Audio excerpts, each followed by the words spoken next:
the US.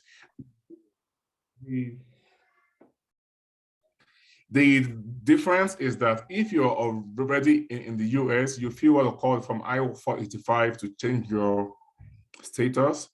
But if you're abroad, you get what we call consular processing, in which you arrive in the US with your green card, in hand.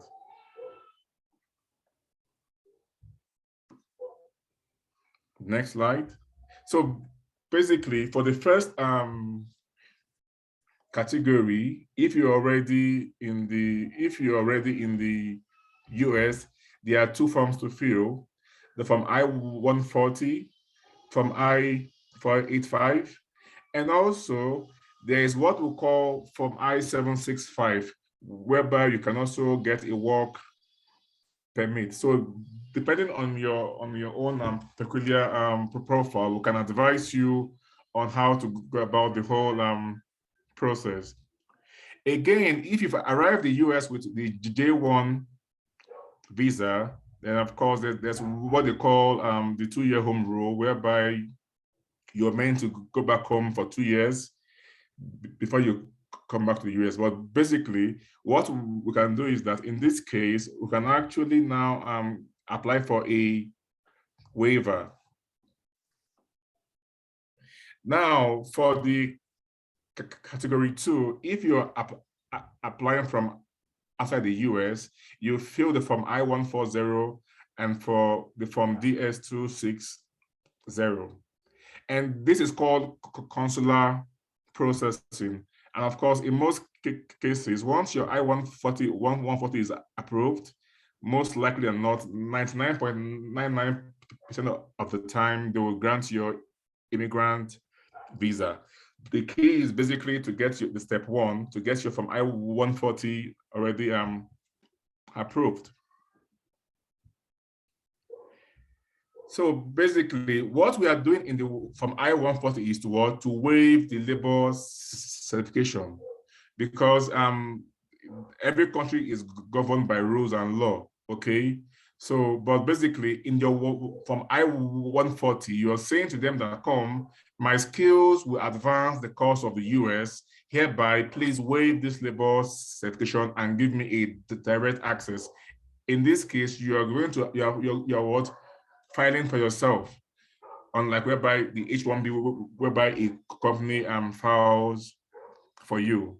So basically, in the Form I-140, you are proving to the US government that your skills and your advanced skills will advance the cost of the US economy and are of substantial interest and of benefit to the US government.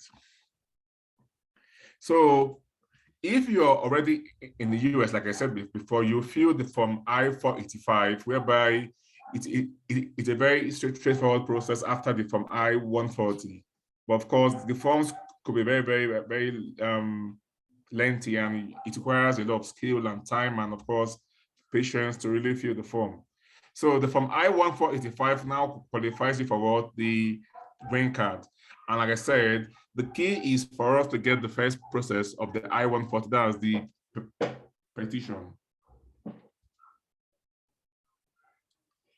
And of course, the key is to note is that there are consultancy fees and applicable fees are involved. There are fees that are statutory that are paid to the US government. And of course, the consultants also have some fee. And also the average time depends on, most times from my own experience, I got my I-140 approved in 4 months because I made sure that I was well packaged. Some friends got theirs in 6 months, 8 months. So basically between 4 to 12 months is when you have the first step done. But in the past few months, most of my friends have gotten their I-140 approved in 4 to 6 months. That's, of course, it doesn't depend on us. It depends on what we call your case officer. But from my own personal experience, is between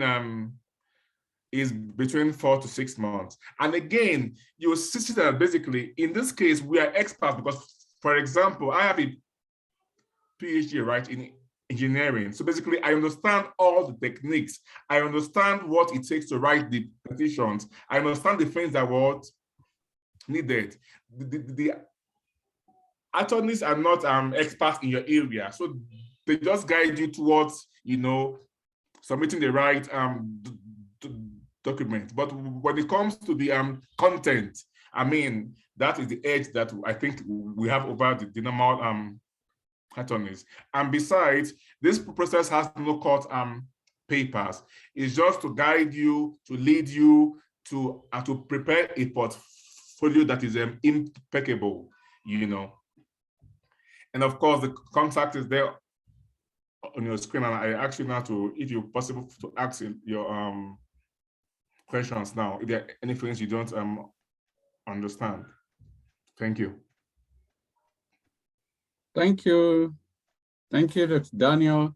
Yeah, Dr. Latubosun, you're also there. Can you also add one or two things before we go to Q&A? Oh, thank you very much. Good morning, good evening to everybody on the line. Yeah, thank you very much, Dr. Daniel. I think he did a good justice, although he made it very simplified, straight to the point, which is very good, because I know a lot of us are very busy. But let me just shed maybe a few light, maybe to some of us that are not used to, or that are just planning maybe to go through this process. The focus fine is on NIW, which is a national interest waiver, which is basically dependent on your contribution to the interest of United States. As in your case, whether you deserve a green card or not is determined by what you have done in the past and what you are doing presently in the US. That is for those on exchange program in the US. You talk about J1 or H1B visa holders. Those are the kind of people on exchange program in which there's a bilateral agreement between nations that after your program, whatever you have learned in the US, you have to go back to your country, practice those things, impart on people for 2 years, then you can now come back to the United States if you want to be a permanent resident.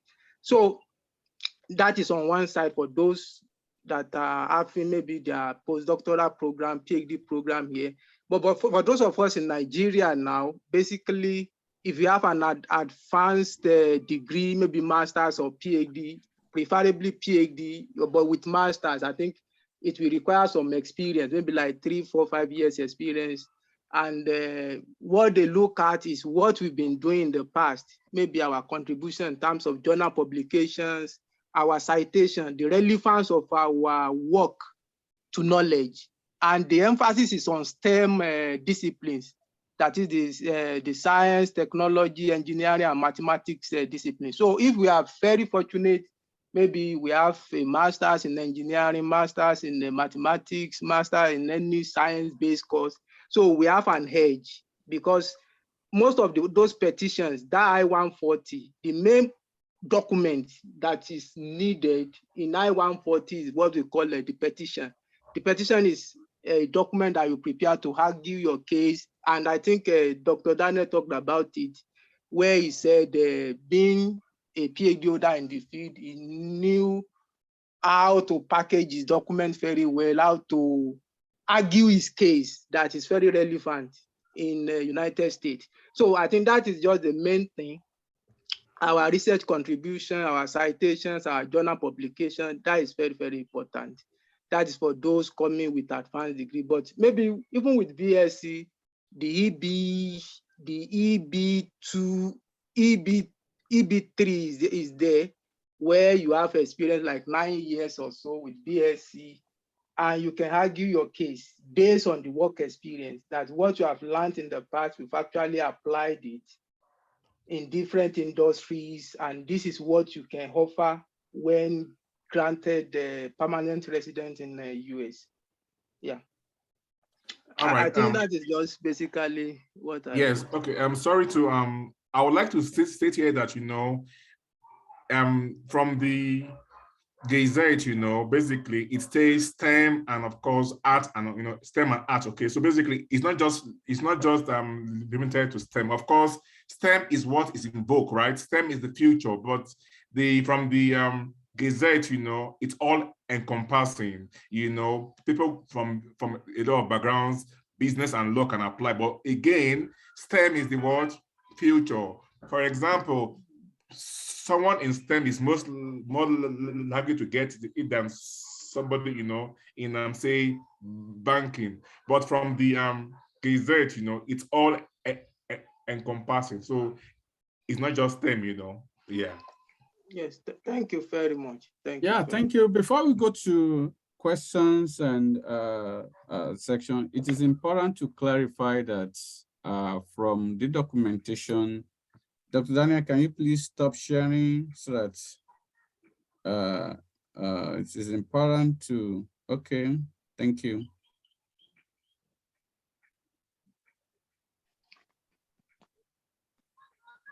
So this is the U.S. Citizenship and Immigration site. You can see employment-based immigration, advanced degree or exceptional ability. So this is where it's been mentioned. So under the advanced degree, a PhD is an advanced degree, a master's is an advanced degree. But however, a first degree, you can look, if you see the first clause, a first degree plus a 5 years experience. 5 years experience is equivalent to a master's. A first degree with a 12 years experience is equivalent to a PhD. So it is important, and just like Dr. Daniel has rightly said, STEM education is given high preference, but however, because like it is, the system here differs. Now, if it's non-STEM, it's also very relevant because it just to be able to justify, just like they have rightly said. So it's a program of government for anyone who is eligible and qualified. So, well, it's not something that we can just say, oh, it's something that somebody will decide. So it's a program that government decides who and who. So, but just like they have rightly said, an advanced degree is critical in this stage. So questions and so if you please have any question, please kindly, if you have any question, please signify questions. Okay, good afternoon. Okay, good afternoon. Yes. How are you, sir? Wow, I'm Dr. Yewoli Ebenezer. I'm a principal medical officer. I'm calling from Nigeria. Somebody gave me this link.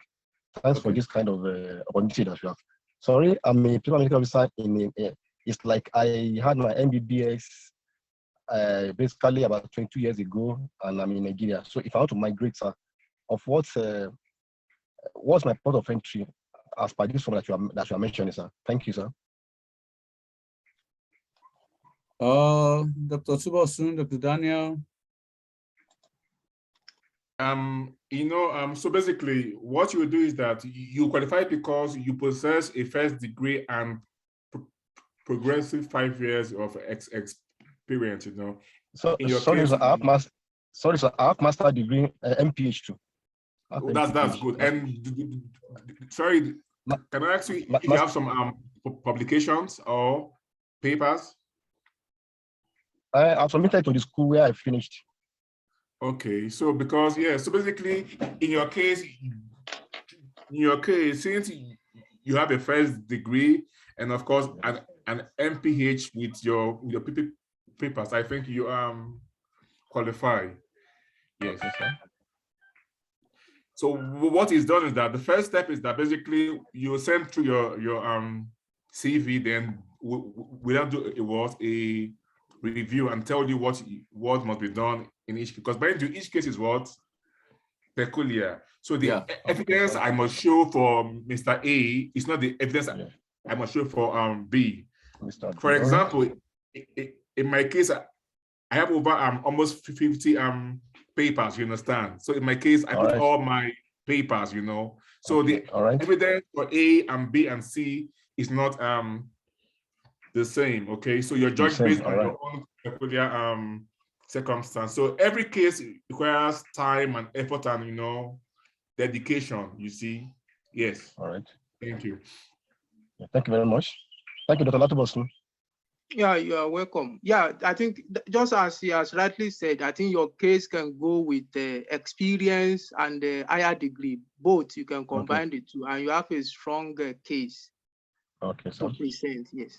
Yeah. The good thing about the US is that in the US, as far as you're strong, you can walk to your to you get very old, right? 80, 90, 100. There's no discrimination about age here. Yes, yes, that's one thing about the US. If you like, walk to your, you know, so basically it's a very free, it's a very capitalist, you know, thinking about what you can offer, even though you're old, you know. Yes. Okay, yeah. Thank you. Yeah. And of course, there's no IELTS, you know, all those exams you do, you know, for Canada, you do exam, IELTS, no. Okay. And there's no proof of funds. There's no proof of funds. So there are a lot of things you gain by coming to the US, you know. There's no funds, there's no proof of funds, all of that. Yeah. Okay, so my second question is that I'm still resident in Nigeria. So how do I go about it? That's why we are here to guide that is you, what we are saying, that once we have your CV through those through that contact that was posted, then we review it, then we advise you which form to start with. Then from there you proceed to the next stage and get your green card. Okay, yeah, it's just important to also know that the opportunity is not limited to those who are in academia alone. So just like they have rightly said, it is required for those who are in academia, they write publications, and but for those who are professionals in other fields, maybe you are in IT, there are also substances to benchmark your achievement and your track record. If those substances are available on ground, then it will be used to justify your case. So, and if you are a medical person, your activities that you have been doing the last 1 or 2 few decades, you have been practicing, just put it together, those areas and specialization, trainings, experiences you have gathered. It's just like marketing. Just like putting forward that this person has a lot of value to add to the economy. So you have to put up your very best in putting forward a CV that will tell anyone who doesn't know you that you have the value it takes. So any other question? Also, Hello. Yeah, can we raise up our hands so that we just make it orderly? You can use the icons, any of the icons below. I would like to add something just now to what you just said. Okay, Doctor. Also, Daniel. One thing the check is about, one thing that the check is about your, which bodies are you like, you understand, like Korean, right? NSC, you know, so basically those are the things you must show. Which bodies, what's your, you know, which bodies do you also belong to? That also is a very key factor. Okay. So, now, well, we have two people raising up their hand. Professor Ijeoma, you have the floor.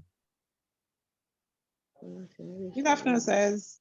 Yeah, good afternoon. I'm quite appreciative of this program, and it's quite educative. Now, I am a professor of counseling psychology. I will be turning 50 this year. I want to ask, in the field of counseling psychology, what does the US have for me? And then I actually have a B1, B2 visa. Can I migrate with my family? That's the second. I've asked the first one, what does the US has for me as a professor of counseling psychology? The second question is, can I migrate with my family? I have a family of 3, 2 that are just above 18 and 1 that is less than 18. Those are the two Well, questions. I will have. allow Okay. the I would like to answer that. panelists to answer. So let's start I would from like Dr. to answer Daniel. that, Prof. Now, Prof, because hello, Prof. I'm Prof. Yes. I'm very, very experienced in counseling psychology, and I'm telling you, in the US, you make 6, 7 figures, 8 figures with your if you practice as a counseling because mind you, in the US, there are a lot of what mad people, right? See, every time people shoot, right? People shoot and people, you understand. So counseling psychology is very, very huge in the US. So there is no gainsaying fact. It's very, very huge, and I'm very sure you will get something very good here.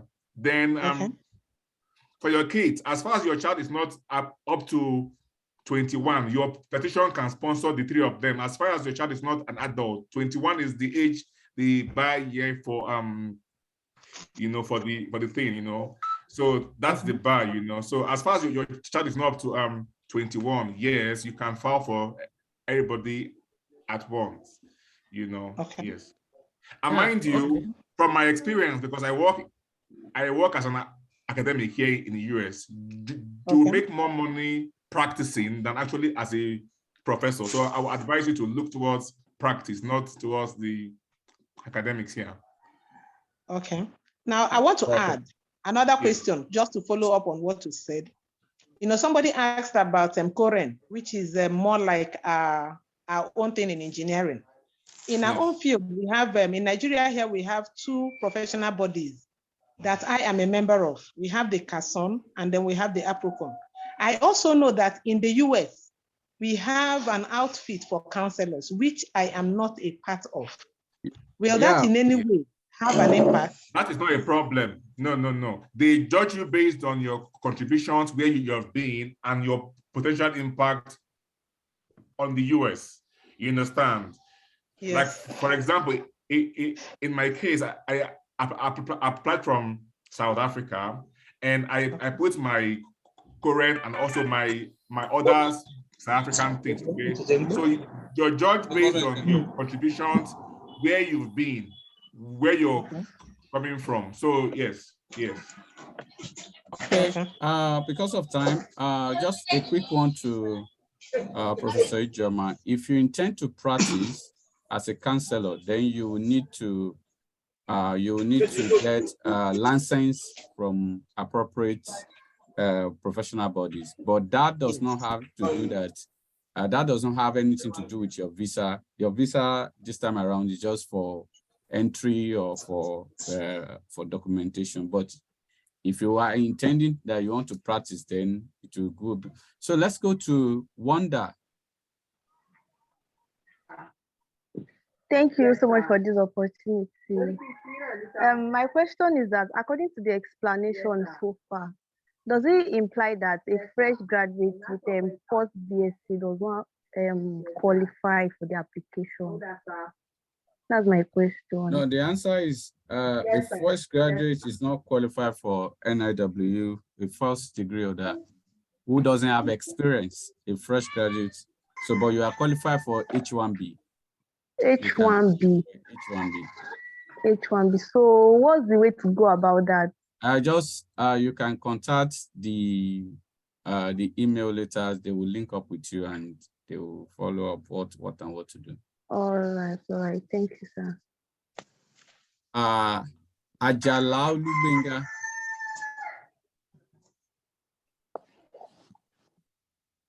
Ajala Olubenga.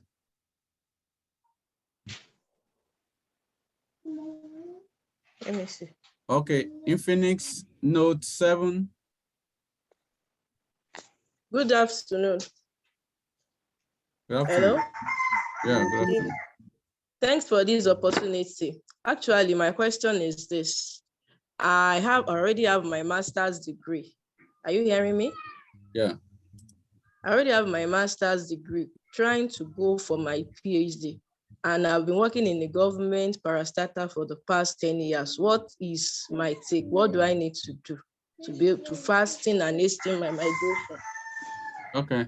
Dr. Tubosun, can you quickly respond to that? Yeah, I think with masters, you are good to go and you have experience. So with your NIW application can be based on that premise of having a master's degree couple with your years of experience. I think you have more than 5 years experience. That you are talking Yes, about I 10 have years now. almost 10 years. Yes. Yeah, that is good enough. That is good. Then in case in the course of your master, if you have some publications too, that will also help. And maybe where you are working, or maybe the professional body, I don't know your course in during the first I degree, studied maybe food you science. yeah, maybe you have maybe an association of food science and technology participated. That will also give you an edge. They look at that when you are part of a professional body. I think somebody has mentioned that earlier. When you have Okay. few publications and years of experience, they are very key. So those ones can help in packaging your NIW. Okay, Yes, so the but that first is the step now main is thing. to send my CV to your email.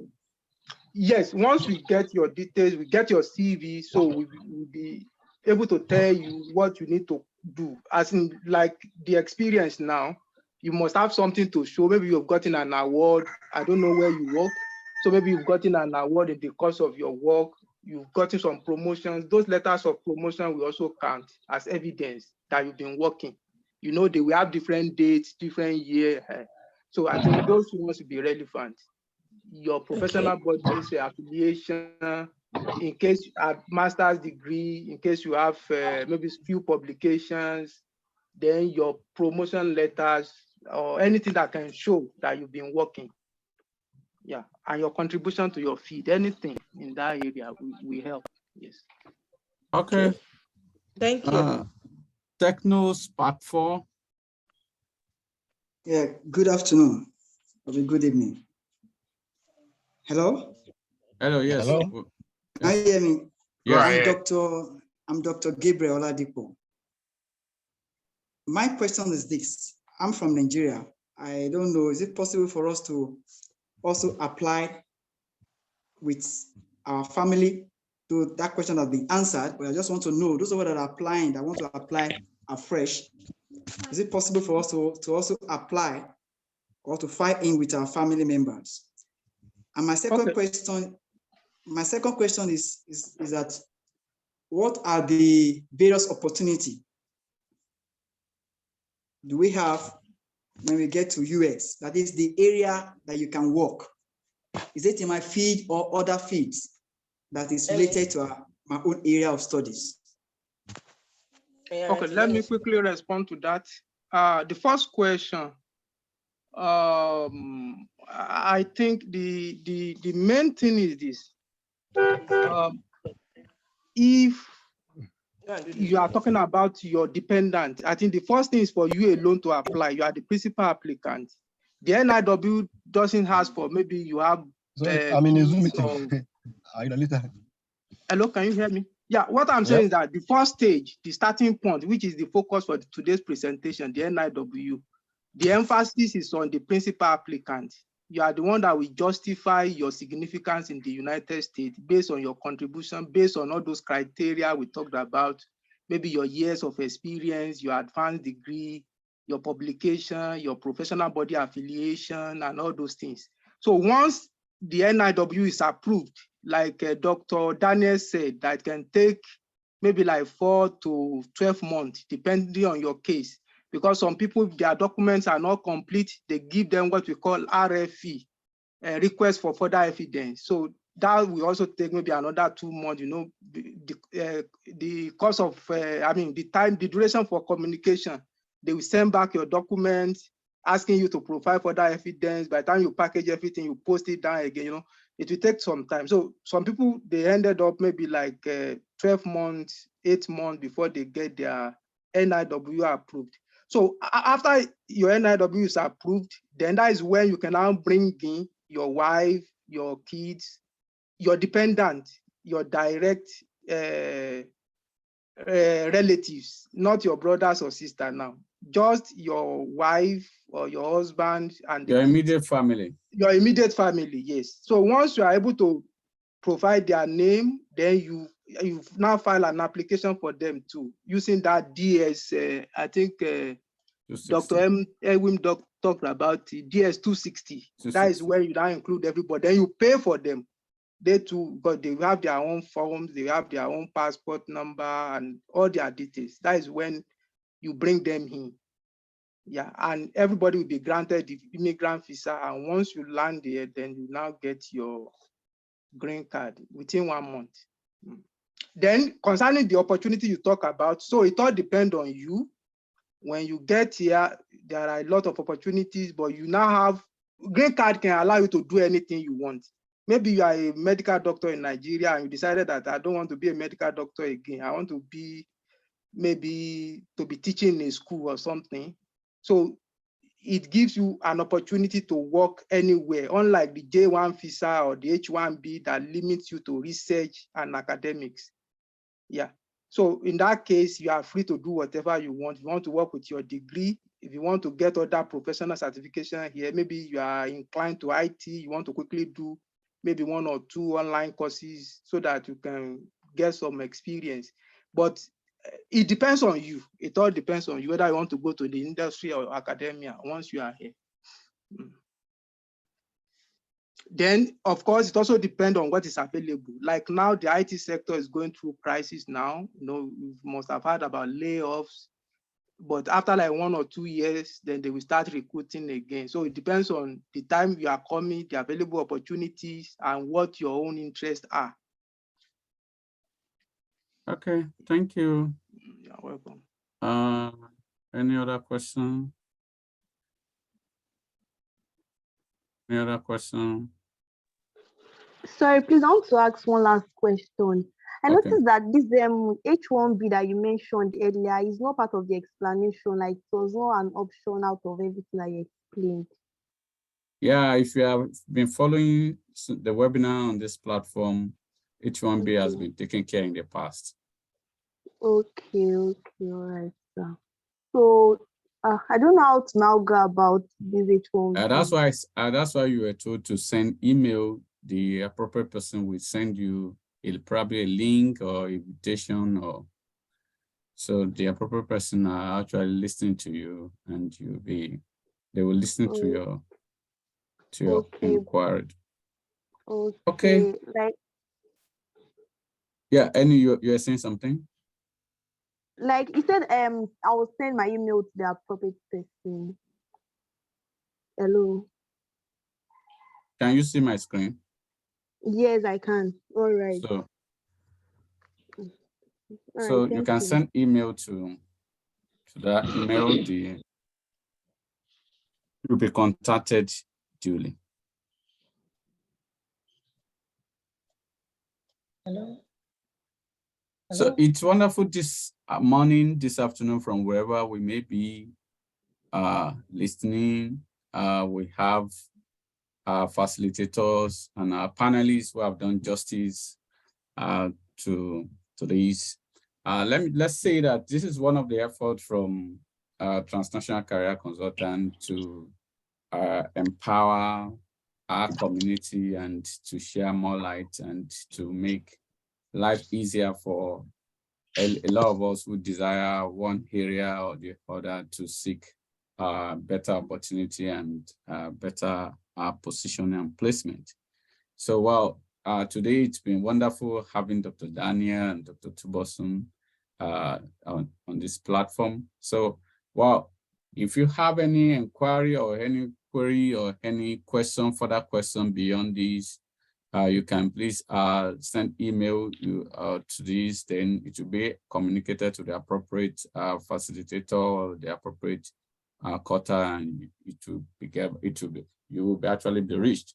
So today it's wonderful having professionals and sharing this wonderful opportunity with us. I hope that it's been an educative moment with us, and in the next few days, there will be another subject to talk about on green opportunities, on various opportunities that are bound for legitimate opportunity, not just opportunity that are bound for every one of us. It's wonderful. I remember myself, Samson, and I'm also a consultant to TCC, and these are wonderful people who have actually been making opportunity available for Africans and all over the world. I wish you the best in your desire and your as you pursue further opportunity. Thank you so much, Dr. Tubosun. Thank you so much, Yeah, Dr. thank Daniel. you very much. So we wish to thank you everyone for joining. We wish to hear more from you. All Thank right, you. goodbye. Bye. Thanks so very much.